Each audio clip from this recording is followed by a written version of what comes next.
I'm sure by now you've heard of Hyrox, the race where participants not only run, but also complete functional strength exercises. I was literally seeing stars. Hi, my name is Natalie. I'm a distance runner, and this is the story of my first time taking on Hyrox. My legs, until the very end of the race, didn't really feel fatigued. This video might be helpful to you if, like me, you're not necessarily new to fitness, but you are new to Hyrox. I have absolutely no qualifications besides the fact that I'm a musculoskeletal researcher for a living, and I read a lot of sports physiology books for fun. So take everything I say with a pinch of salt. I first heard of Hyrox 5 years ago when Kylie Ross posted a video of her competing in this so-called fitness competition. It's been on my bucket list ever since. I was really hesitant to make this video because I read some interview with the founders of Hyrox who were like, we put together this event like really cheaply, but our goal was just to make it as Instagrammable as possible. Obviously that's what happened to me. I learned about this from Kylie Ross's video. Hyrox is quite trendy right now, and I guess I was just feeling afraid that this video might attract new viewers that I wasn't necessarily trying to attract. This video is not going to go viral. I have 400 subscribers. The most important principle in my training is keep your easy days easy and your hard days hard. So today's one of my easy days.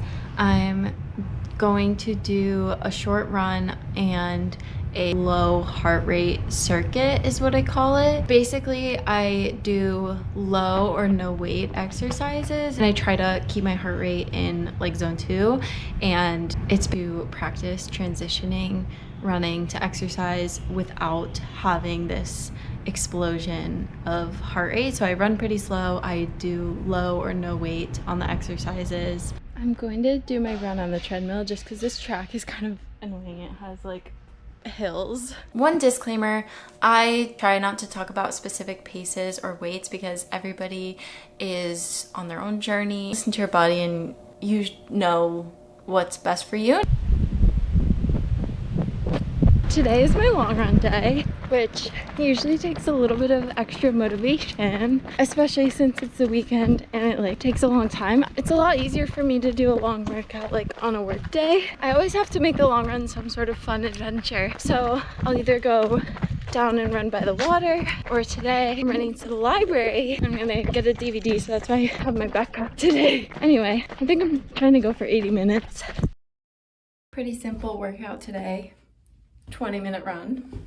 All of my rest days are interchangeable. I chose this one because I know that I have my big simulation tomorrow, so I didn't want to do nothing, but I also didn't want to like tire myself out at all. I accidentally woke up early, so I'm going to try to squeeze in this massive workout before an 8 a.m. meeting. It's simulation day. I think that one of the hardest things about Hyrox is you don't know what time you're going to be racing till a few days before. When I was doing marathons, I was like practicing my workouts at the start time of the marathon, and I think the simulation would be like a perfect day to do this because you want to be practicing what the real race is going to be like. But I have no idea what time my race is even going to start. So I was planning to do this workout this afternoon, but since I woke up early, I was like, it's better for my schedule if I just do it this morning. I don't know which is a better option in terms of preparation. I'm a bit late, but I'm on my way. The gym that I have to go to for Hyrox stuff, like where they have a sled and a skier, is kind of far away. So it takes me a little while to get there. Anyway, I've been doing simulations once a month since I started training. So I've probably done about 4, and each one has looked a little bit different. No, I think I wrote on a note card what I was going to be doing today, and I think I left it on my desk. Anyway, the reason for these different simulations partially is because I've been just trying to figure out what works, and then importantly, it's because like each phase of training is different and you have a different goal. So right now, you know, I'm 2 weeks out from the race, so I want this to be a dress rehearsal, as they would say, but also I don't want to do anything that's going to be so crazy I'm not going to be able to recover from it.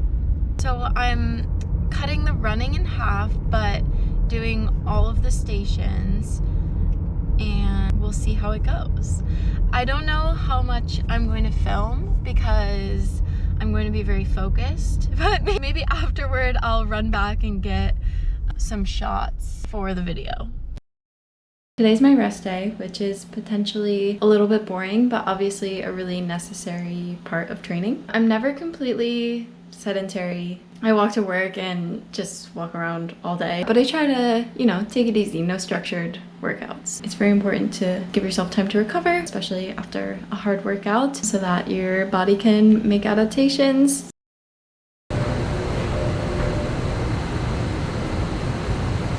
So again, keeping hard days hard, easy days easy. Today is an example of a hard day. My schedule kind of revolves around the hard days, but I kind of schedule the hard days based on my weekly recurring commitments and where they best fit into my personal schedule. And then the easy days are sort of interchangeable and I just fit those in on the other days. My hard days mostly consist of, I'm so sick of hearing this in the Hyrox literature, but people always talk about compromised running, and as annoying as it is to me, that really is the name of the game. You need to be able to run on legs that have just done lunges or burpees or sled push. So all of my hard days throughout my training has consisted of a strength portion followed by hard running, and I think that this is one area of my training that I feel really confident in. In the last block of my training, I've been doing one like compound lift day, which is basically what I did today, and then one Hyrox specific lift day where I'm doing sled push, sled pull, all of the Hyrox specific exercises, which you actually didn't see this week because I did a simulation instead of that. Today I did the compound lift and then I do some sort of threshold run. In this last training block, I've also started incorporating, just to really punch in that compromised running, I've started to do each interval, I do a round of lunges. With my lifting, I always want to, you know, progressively overload. And then with the runs, I guess a related concept to progressive overload, but more about just changing the run a little bit every week so that you have a different stimulus. Some weeks I'll do longer intervals. I used to alternate between doing progression runs and threshold runs, but now I'm mostly just doing threshold intervals. This week I wanted to work on speed, so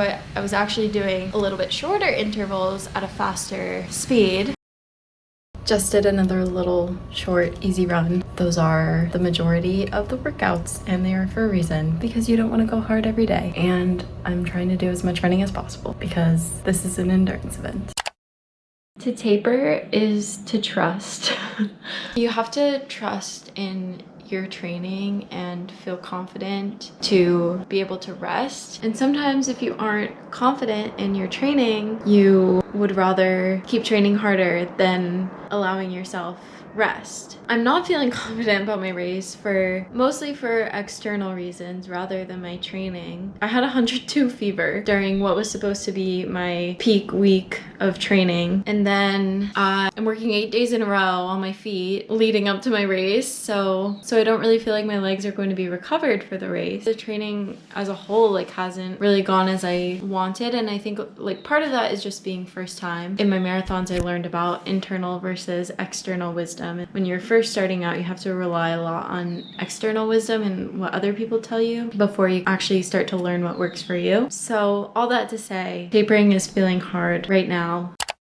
I completed my Hyrox race and I was like medium satisfied with my performance. One thing I'm really proud of is my runs were all very consistent and at the pace I was practicing at. I ran a lot slower than I would run in a running only race, and I pretty much went balls to the wall as hard as I could in each of the workout stations, which may or may not have been the correct strategy. And only one time after the burpees I had to like pause for a second because I was literally seeing stars. But burpees was actually one of my best stations because I just like can't stop, but sometimes I don't know that I'm actually dying. So I had to take a little breather after the burpees. My legs until the very end of the race didn't really feel fatigued, and I think a lot of that is a testament to the way that I trained. I think was really effective for building up that endurance and resilience in my legs. Is the question now like, am I going to do another one? Because I feel like I've had more fun in other environments. There is some allure to me of trying to improve and get a better time. I do want to say I thought the training for Hyrox was so fun, and maybe more fun than running only training because you get to have a bit more variety to it. One thing I noticed, when you're doing a marathon, for example, all of the spectators are cheering for pretty much everyone because you see your person that you're looking for maybe 1 or 2 if you're lucky times the whole race, and so while you're waiting for them to come by, you're just cheering for everyone. So I feel like there's more crowd engagement. If you made it to this point in the video, I hope that maybe it was helpful to you if you're trying to decide whether or not to do a Hyrox, or if you were just looking for some inspiration about how to structure your workouts. If you're new here, I mostly make vlogs, but sports and fitness are a big part of my life, so they're frequently featured in my videos, and I hope to see you back next time. Thanks. Bye.